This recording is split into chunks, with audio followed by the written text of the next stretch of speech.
Hi hello friends, എല്ലാ കൂട്ടുകാർക്കും നമ്മുടെ ഇന്നത്തെ അടിപൊളി എപ്പിസോഡിലേക്ക് സ്വാഗതം കേട്ടോ. അങ്ങനെ നമ്മുടെ ബൈജുവിനെ ഒരുക്കിക്കൊണ്ടിരിക്കുകയാണ് കല്യാണി ദീപയും കൂടി ചേർന്നിട്ട്. ബൈജു പണ്ട് മതി കല്യാണി എന്ന് പറയാണ്. എങ്കിലും ബൈജുവിനെ ഒന്ന് അടിമുടി മാറ്റട്ടെ എന്ന് വിചാരിച്ചിട്ടാണ്. ഇപ്പൊ മുഖത്ത് നല്ല ഭംഗിയൊക്കെ വന്നിട്ടുണ്ട്. ബൈജു ഒരുങ്ങിയെങ്കിൽ ഒന്നിനും കൊള്ളില്ലായിരിക്കും. അതെ, എന്റെ ഈ വൃത്തികെട്ട മുഖം കണ്ടിട്ട് തന്നെയല്ലേ കല്യാണി അവിടെ സ്റ്റേ ചെയ്തത്. അതുകൊണ്ട് ഒരുക്കത്തിന്റെ ആവശ്യമൊന്നുമില്ല. അങ്ങനെ പറഞ്ഞാൽ പറ്റില്ല. ദേ, പെൺകുട്ടി നന്നായിട്ട് ഒരുങ്ങിയിട്ടല്ലേ വരിക. അവിടെ വേറെ ബന്ധുക്കളൊക്കെ ഉണ്ടാവില്ല അവളുടെ അത് ദീപ പറയുമ്പോഴേക്കും അവരുടെ ബന്ധുക്കളൊന്നും ഇല്ലെന്നേ. അവള് ചെന്നൈയിലല്ലേ വളർന്നും പഠിച്ചതൊക്കെ, അവിടെയല്ലേ ജോലി ചെയ്യണത്. അപ്പൊ ഇവിടെ ആരും ഇല്ല എന്ന് പറയാണ്. എങ്കിലും പെൺകുട്ടി അതിന് പെണ്ണ് കാണല്ല ഒരുങ്ങിയിട്ടല്ലേ വന്നിട്ട് വരാ എന്നിങ്ങനെ ചോദിക്കാണ്. അതൊക്കെ ഇപ്പൊ ശരിയായിരിക്കും. എന്നാലും ഈ കാലത്ത് നമ്മളെല്ലാം സൂക്ഷിക്കണം ബൈജു. എന്തൊക്കെ പറഞ്ഞാലും ചെന്നൈയിൽ പഠിച്ചു വളർന്ന പെൺകുട്ടി എന്നല്ലേ പറഞ്ഞത്. അവളുടെ ബാക്ക്ഗ്രൗണ്ട് എന്താണെന്നൊന്നും നമുക്കറിയില്ലല്ലോ എന്ന് പറയാണ്. അതുകൊണ്ട് എല്ലാം നോക്കി കണ്ടിട്ട് വേണം എന്തൊക്കെ ചെയ്യാനായിട്ട്. ഇവള് നല്ല പെൺകുട്ടിയാ കല്യാണി, എനിക്ക് നല്ല ഉറപ്പുണ്ട്. കാരണം വെച്ച് കഴിഞ്ഞാല് എനിക്ക് ആദ്യ നോട്ടത്തിൽ തന്നെ ഇങ്ങനെ ഇഷ്ടപ്പെട്ട പെൺകുട്ടിയാണെങ്കിൽ വേറെ ഇല്ല. കല്യാണിക്ക് അറിയാലോ. അപ്പോഴേക്കും ദീപ പറയണ്ട് നിഷയുടെ കാര്യം വന്നപ്പോഴേക്കും മോള് നിഷയെടുത്ത് ബൈജുയുടെ കാര്യം ചോദിക്കാൻ വേണ്ടി പോവായിരുന്നു. ഭാഗ്യം ഇപ്പൊ അത് ചോദിക്കാതിരുന്നത് നന്നായി എന്നിങ്ങനെ പറയാണ്. ചോദിച്ചിരുന്നെങ്കിൽ നിശക്കും ഇഷ്ടമൊക്കെ ആണെന്നുണ്ടെങ്കിൽ പിന്നെ ആ കുട്ടിക്ക് വിഷമമായി പോയാനെ എന്ന് പറയാണ്. അപ്പോഴേക്കും ബൈജു പറയണ്ട് ഈ നിശയെ ഞാൻ ശരിക്കും കണ്ടിട്ടൊന്നുമില്ല. കല്യാണിയും കിരണും കാര്യങ്ങൾ പറഞ്ഞ് ഫോട്ടോ കാണിച്ച ഒരു അറിവ് മാത്രമേ ഉള്ളൂ. അന്നൊക്കെ ഹോസ്പിറ്റലിൽ അഡ്മിറ്റ് ആയിരുന്നല്ലോ. പിന്നെ നിഷയെടുത്ത കാര്യങ്ങളൊക്കെ അറിയുമ്പോൾ എനിക്ക് ആ കുട്ടിയെടുത്ത് ചെറിയൊരു പശ്ചാത്താപം ചെറിയൊരു അനുകമ്പയും കാര്യങ്ങളൊക്കെ ഉണ്ട്.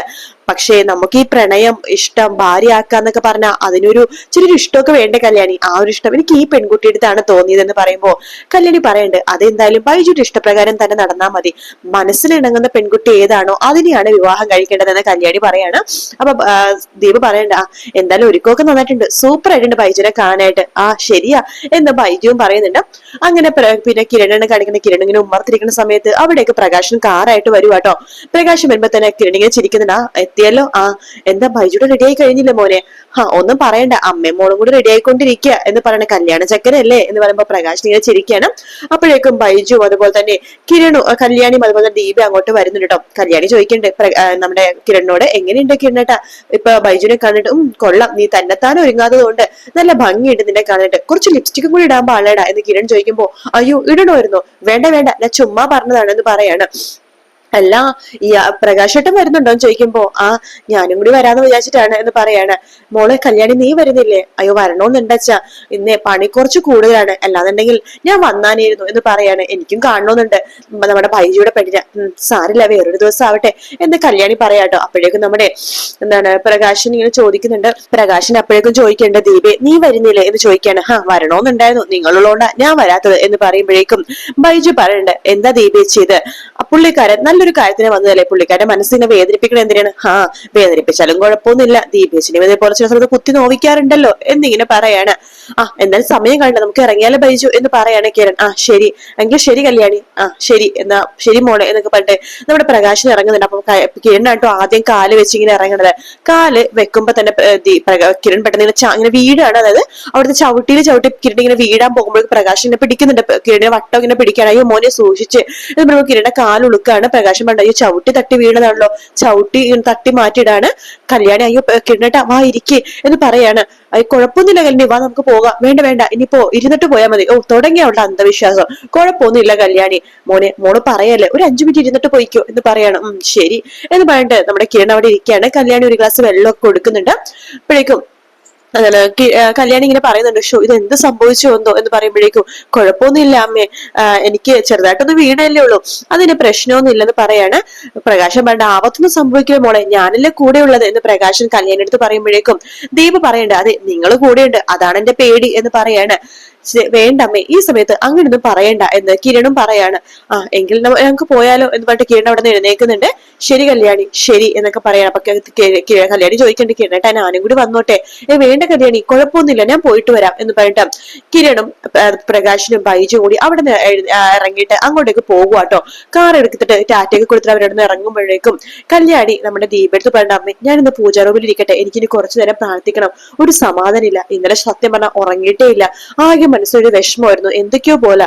എനിക്കിപ്പോ കിരണ വീഴാൻ കൂടി പോയപ്പോഴേക്കും എന്തോ ആപത്ത് വരുന്ന പോലെ തോന്നുന്നു അമ്മേ, ഞാൻ കുറച്ചു നേരം പ്രാർത്ഥിച്ചിട്ട് വരാം എന്ന് പറഞ്ഞിട്ട് കല്യാണി പൂജാ റൂമിലേക്ക് പോവാണ്. ദീപക്കും വല്ലാത്തൊരു ബുദ്ധിമുട്ട് പോലെ തോന്നുന്നു കേട്ടോ. പിന്നീട് കാണിക്കണ ഗംഗപ്രസാദിനെയും മനോഹറിനെയും വിക്രത്തിനെയാണ്. ഗംഗപ്രസാദ് പറയുന്നുണ്ട്. ആ ഇന്ന് സ്റ്റെഫിനെ പെണ്ണ് കാണാൻ വേണ്ടി ആ ബൈജു പോകുന്നുണ്ട് എന്ന് പറയാണ്. അപ്പോ കല്യാണി കിരണും ഇല്ലേ എന്ന് വിക്രം ചോദിക്കുമ്പോഴേക്കും ആ കല്യാണി ഇല്ല, കിരണുണ്ട്. ആ അവനെ കൊന്നാലും മതി, അവൻ മരിച്ചു കഴിയുമ്പോഴേ അതിന് ഡിപ്രഷന് കല്യാണി കുറെ നാൾ അങ്ങനെ ഇരുന്നോളൂ. പിന്നെ അവൾക്ക് കൂട്ട് ദൈവങ്ങളാണല്ലോ. അവള് പിന്നെ പൂജാ റൂമിലോ അമ്പലത്തിലോ ഒന്നും പോകത്തില്ല. അവൾ ആകെ മനസ്സ് തകർന്നിരിക്കുന്ന സമയത്ത് അവളെയും കൊല്ലാൻ എളുപ്പമാണ് എന്ന് വിക്രം പറയാണ്. അത് കേൾക്കുമ്പോഴേക്കും മനോഹർ പറയണ്ട്, അതെ ഞാനൊരു കാര്യം പറയട്ടെ എന്ന് പറയണം. എന്താ ചോദിക്കുമ്പോഴേക്കും മനോഹർ മനസ്സിൽ വിചാരിക്കുന്നു, ഈശ്വര കിടിനും കല്യാണിക്ക് എന്ത് സംഭവിച്ചതിന് എന്റെ കൺമണി മോളെ ആര് പൊന്നു പോലെ നോക്കും. ഇപ്പൊ എന്റെ കൺമണി മോളെ നോക്കണത് അവരാണ്, അതുകൊണ്ട് അവർക്കൊന്നും സംഭവിക്കാൻ പാടില്ല എന്ന് വിക്രം ഇങ്ങനെ മനസ്സിലിങ്ങനെ വിചാരിക്കാട്ടോ. വിക്രം അല്ല മനോഹർ ഇങ്ങനെ മനസ്സിൽ വിചാരിക്കുകയാണ്. അപ്പൊ ഗംഗപ്രസാദ് ചോദിക്കട്ടെ, എന്താടാ മനോഹർ നീ മനസ്സിൽ വിചാരിച്ചത്? അതെ, ഈ കിരണും കല്യാണം പറയണത് ദൈവങ്ങൾ കൂടെയുള്ള ആൾക്കാരാണ്.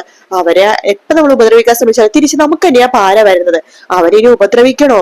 അവരവരുടെ വഴിക്ക് വിട്ടൂടെ എന്ന് ചോദിക്കുകയാണ്. ഹോ, നിന്റെ മോളെ ഇപ്പൊ സംരക്ഷിക്കണത് അവരാണല്ലോ, അതുകൊണ്ട് നിനക്ക് അവരോട് കുറച്ച് ഇഷ്ടമൊക്കെ ഉണ്ടാവുമല്ലേ? സത്യം പറയാലോ ഗംഗെ, എനിക്ക് അവരോട് കുറച്ച് ഇഷ്ടവും കാര്യങ്ങളൊക്കെ ഉണ്ട്. അവരെ നിങ്ങളെ പോലെ തന്നെ എനിക്കും ശത്രുക്കളെ പോലെ ആയിരുന്നു. പക്ഷെ അവരുടെ നന്മ മനസ്സിലാക്കിയപ്പോഴാ എനിക്കിപ്പോ കാര്യങ്ങളൊക്കെ മനസ്സിലായത്. അല്ലെങ്കിൽ എന്റെ മോളെ അവരെ സംരക്ഷിക്കേണ്ട കാര്യമില്ലല്ലോ. എന്റെ മോളെ പൊന്നുപോലെ അവര് നോക്കണത്. ഇനി എന്റെ മോൾക്ക് അവരേ ഉള്ളൂ കൂട്ടെ. എന്റെ മോൾക്ക് മാത്രല്ല, എന്റെ മറ്റു മക്കൾക്കും അതുപോലെ തന്നെ കാര്യങ്ങളൊക്കെ അവരെന്നെ നോക്കുന്നു. എനിക്ക് നന്നായിട്ട് അറിയാം. അതുകൊണ്ട് അവരൊന്നും ചെയ്യണ്ട. എന്താണ് മനോഹര നീ പറഞ്ഞത്? ദേ നീ ഒരു പ്രാവശ്യം കൂടി പറഞ്ഞ നിന്റെ നെഞ്ചടിച്ചിനെ കലക്കി കൊല്ലും എന്ന് നമ്മുടെ ഗംഗപ്രസാദ് പറയുമ്പോഴേക്കും മനോഹർ പറയണ്ട, എടാ നീ എന്നെ അടിക്കോ പിടിക്കോ കൊന്നോ എന്തു ചെയ്തോ എനിക്ക് മരണത്തെ പേടിയില്ല. നിന്റെ ഒരു കൈക്കേ ഉള്ളോടെ ഞാൻ, നിന്റെ ഒരു കൈ എന്റെ നെഞ്ചത്ത് ആനി വീശിക്കഴിഞ്ഞാൽ ഞാൻ ചോര തൊപ്പി ചത്തുപോകും. നീ എന്നെ കൊല്ലണെങ്കിൽ കൊന്നു. പക്ഷെ കിരണും കല്യാണിനെ നീ ഉപദ്രവിക്കാതെ വിടടാ. അവരെങ്ങനെയെങ്കിലും ജീവിച്ചു പോട്ടെ. അവരാരും ഉപദ്രവിക്കാൻ വരുന്നില്ലല്ലോ. എല്ലാവർക്കും നന്മ മാത്രമല്ലേ ചെയ്തുള്ളൂ. പിന്നെ എന്തിനാണ് അവരുടെ പുറകിനെ പോണത് എന്ന് പറഞ്ഞിട്ട് മനോഹർ അവിടെ നിന്ന് മാറിപ്പോകാട്ടോ. അപ്പോഴേക്കും വിക്രം പറയുന്നുണ്ട് ഗംഗപ്രസാദോട്, ചേട്ടല്ലേ പറഞ്ഞത് അവൻ വന്ന എന്തോ മല മറിക്കുന്നു, അവന് നല്ല ബുദ്ധിയാണെന്നോ? അതേടാ, അവന് നല്ല ബുദ്ധിയൊക്കെ തന്നെയാ, അതിനെ ഞാൻ കൂടെ കൂട്ടിയത്. പക്ഷെ ഒരു പ്രശ്നമുണ്ട്, ഇവനും ആകെ ഇരിക്കണം അവന്റെ അമ്മായച്ചനും. അവരെ ആദ്യമായിട്ടാ ജയിലിൽ ഇത്രയും ദിവസം കിടക്കണത്. ഇവൻ കിടന്നിട്ടേ ഇല്ല. അപ്പൊ അവർക്ക് അതിനൊരു ഡിപ്രഷൻ മനസ്സിലുണ്ടാവോടാ. അതുകൊണ്ട് അവരിങ്ങനെയൊക്കെ പെരുമാറുന്നത്.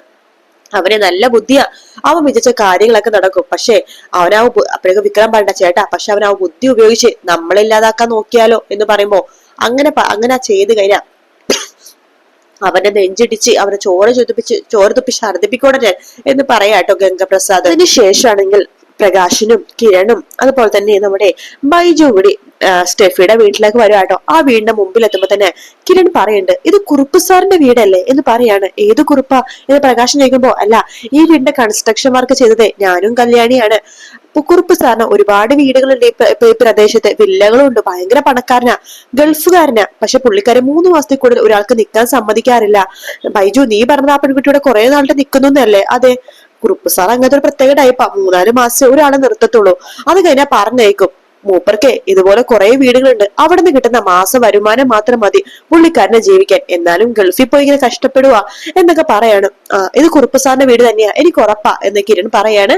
പ്രകാശ് പറയണ്ട്, പുള്ളിക്കാരനെ ഒറ്റക്കൊക്കെ ആയതുകൊണ്ട് ഇപ്പൊ ഗൾഫിലായിരിക്കുമല്ലേ? അതെ എന്ന് പറയുമ്പോ ബൈജു പറയണ്ട, ചില ആൾക്കാർക്ക് അങ്ങാണല്ലോ, പണം ഉണ്ടാക്കാൻ തുടങ്ങിയാൽ പിന്നെ പണത്തിനോട് ആക്രാന്തമാണല്ലോ, അതുകൊണ്ടിട്ടായിരിക്കും അല്ലേ പ്രകാശ് ഏട്ടാന്ന് പറയുമ്പോ പ്രകാശിനൊന്നും മിണ്ടുന്നില്ല. എടാ ബൈജു വെറുതെ ഇരിക്കടാ, നീ അതിന് ഈ സമയത്ത് അങ്ങനെയൊക്കെ പറഞ്ഞു പഴയ കാര്യങ്ങൾ മറന്നു പോകരുതല്ലോ, അതുകൊണ്ട് പറഞ്ഞതാണ് എന്ന് പറഞ്ഞിട്ട് അകത്തേക്ക് വന്നിട്ട് ബൈജു ബെല്ലടിക്കുമ്പോ ഒരു സ്ത്രീ വാതിൽ തുറക്കാട്ടോ. എന്റെ ചോദിക്കുന്നുണ്ട്, മീനാക്ഷി മേഡം പറഞ്ഞ അതെ എന്ന് ബൈജു പറയാണ്. അകത്തേക്ക് വരൂ എന്ന് പറയുമ്പോ കിരൺ ചോദിക്കണ്ടേ, നിങ്ങൾ ആരാ? ഞാനാ ഇവിടെ മീനാക്ഷി മേഡത്തിന്റെ കാര്യങ്ങളൊക്കെ നോക്കണത്. ഓ ശരി എന്ന് പറയണം. അങ്ങനെ അവർ പ്രകാശനും ബൈജും കിരണും കൂടി അവിടെ ഇരിക്കാട്ടോ. ഇരിക്കുമ്പോഴേക്കും ആ സ്ത്രീ, ഞാനിപ്പൊ മീനാക്ഷി മേഡത്തിനെ വിളിക്കാവേ എന്ന് പറഞ്ഞിട്ട് റൂമിലേക്ക് പോവാണ്. മേഡം അവര് വന്നിട്ടുണ്ട്. ഓ വന്നു അവര്? എങ്കിലെ ഞാൻ പറഞ്ഞ പോലെ തന്നെ നിങ്ങൾ ചെയ്യണം. ഞാൻ പറഞ്ഞ പോലെ തന്നെ നിങ്ങൾ ചെയ്ത് കഴിഞ്ഞാൽ നിങ്ങൾക്ക് ഞാൻ എക്സ്ട്രാ സാലറി തരും. പിന്നെ ഒരു കാര്യം, എന്താ ഇവിടെ നടക്കുന്ന കാര്യങ്ങൾ ഒരിക്കലും പുറത്തു പറയാൻ പാടില്ല, കേട്ടല്ലോ? അല്ല മേഡം, ആ കൂട്ടത്തിൽ ആരാ മേഡത്തിനെ കാണുന്നത്? ആ പൊക്കുള്ള താടിയുള്ള പയ്യനാണോ? താടിയുള്ള പയ്യനോ? അതല്ല, പിന്നെ ആരാ? ആ ചൊരക്ക പോലെ ഇരിക്കുന്ന പയ്യനാണോ എന്ന് ചോദിക്കാണ്. അത് തന്നെയാ. കാണാനൊക്കെ കൊള്ളാം, നല്ല കളറൊക്കെ ഉണ്ട് എന്ന് പറയാണ്. എന്തായാലും നിങ്ങളൊരു കാര്യം ചെയ്യും, ചായയൊക്കെ പകർത്തെടുത്ത് വെക്ക്, ഞാൻ കൊണ്ടുപോയി കൊടുക്കാം എന്ന് പറയാണ്. അങ്ങനെ സ്റ്റെഫി ചായയൊക്കെ ആയിട്ട് ഇങ്ങനെ നടന്നു വരുവാട്ടോ. പെട്ടെന്നാണ് കിരൺ സ്റ്റെഫിനെ കാണുന്നത്. സ്റ്റെഫിനെ കാണുന്നതൊക്കെയാണ് ഇങ്ങനെ സൂക്ഷിച്ചു നോക്കുന്ന ഭാഗത്തോടെ ആട്ടോ ഇന്നത്തെ എപ്പിസോഡ് തീരുന്നത്. വീഡിയോ ഇഷ്ടപ്പെട്ടാൽ ലൈക്ക് ചെയ്യുക, സബ്സ്ക്രൈബ് ചെയ്യുക, കമന്റ് ചെയ്യുക. മറ്റൊരു വീഡിയോ കാണാം. Take care, bye bye.